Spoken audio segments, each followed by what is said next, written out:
Hello, Internet. Welcome to Making Money. My name's Eric, and this is your Daily Dollar, our financial segment where I give you one lesson every day to help you reach your financial goals. Oh, we got a good one today, guys.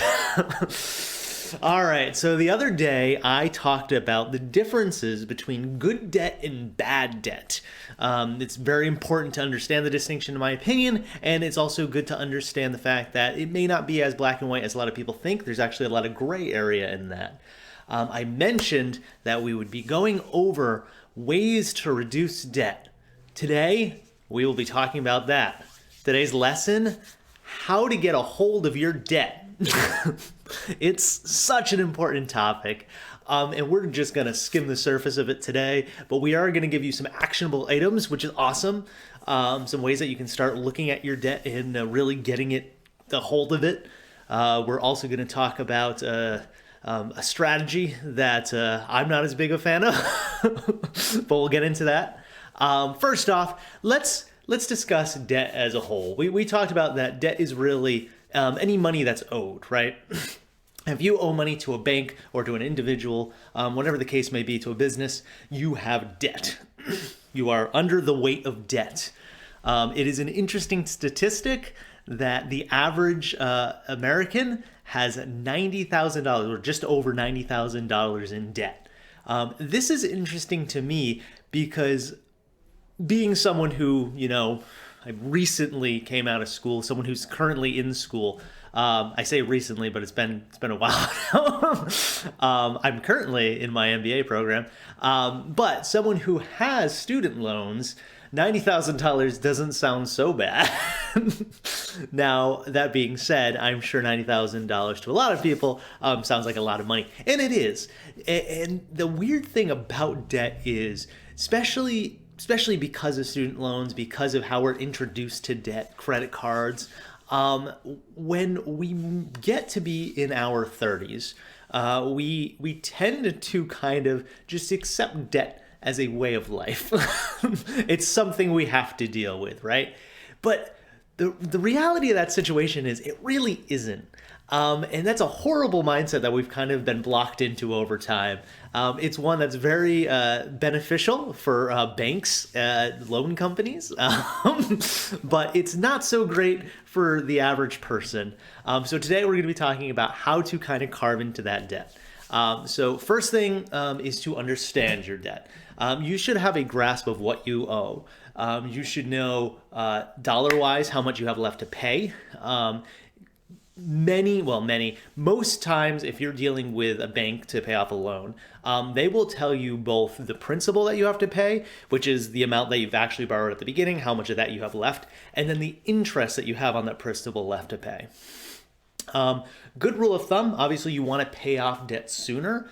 The sooner you do pay off debt, the less you'll pay in interest, depending on the conditions of your loan. That's a general statement, but we definitely are looking to pay off debt sooner. We're definitely looking to pay more of the principal sooner, so you don't have to pay as much of the interest later on. So how can we do that? How can we pay off our debt? It seems to be a situation that debt it's compiling, right? We have X debt now. By the time we pay that off, we've already, taken on so much more debt. Now we're in a worse spot than we were before. Or we're in the same spot and it just keeps cycling around and we keep going back to this. So when we talk about, understanding your debt, first you have to understand the existing debt, right? You have to understand, how much money you owe. Good idea to know what percentage interest you're paying on certain loans. That's very important. If you don't know that, find out for each of the loans you have what you're paying, what the interest rate is, and then write that down somewhere. We'll start there. Write down what debts you have, okay? Before we get into managing those, we really need to tackle future debt, all right? This is the other side of understanding debt. You need to understand what debt you're taking on a daily, monthly basis. Most of the time, we're talking about credit card debt when it comes to this short-term period of debt. People don't tend to get a lot of student loans over, a short period unless they're actively going to school. And they don't tend to take out a bunch of personal loans right after that. So, we're talking about, what you're paying off on, maybe your mortgage, auto loans, you're talking about credit card debt, that ballpark. What are you doing that is causing you to take on more debt, right? Are you in a situation where you're addicted to credit card shopping? That's a bad thing. That's the first thing you really should tackle, is reducing any new debt coming in. If you're having a problem with existing debt, taking on new debt is only going to suffocate you more. You're going to kill any progress you're about to make by taking on new debt. So the first thing is stop it. Don't take any more debt on. We talked about the difference between good and bad debt before. If you're in a situation where debt is crippling you, I don't care if it's good debt. I don't care if it's bad debt. Take a second. Wipe some of your debt away before you start taking on any more debt.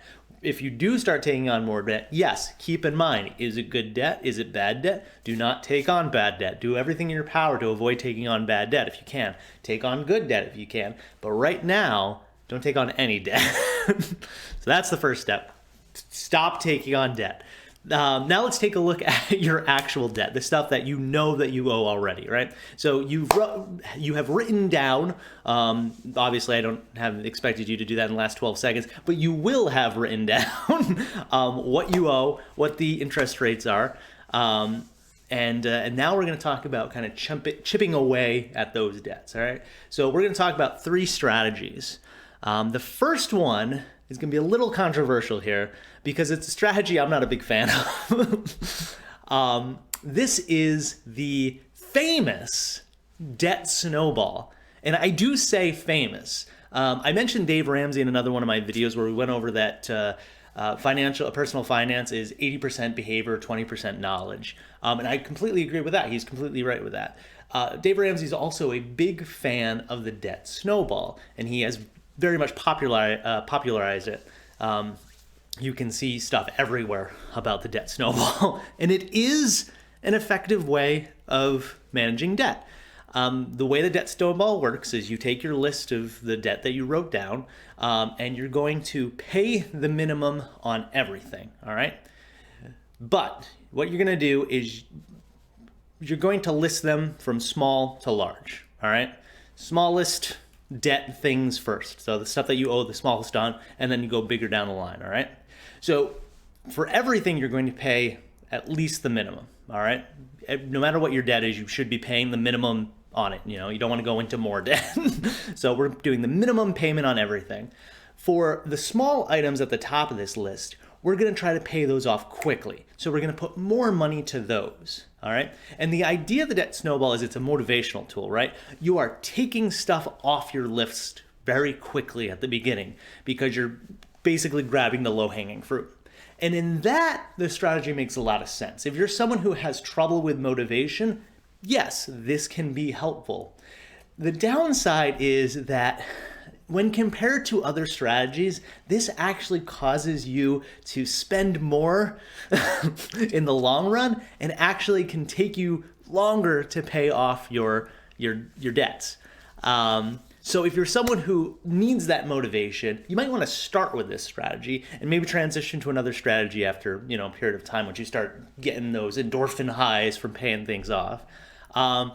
If you're someone where that might not matter as much, may I interest you in the Avalanche strategy. Debt Avalanche is the second way that you can, or second strategy for dealing with debt.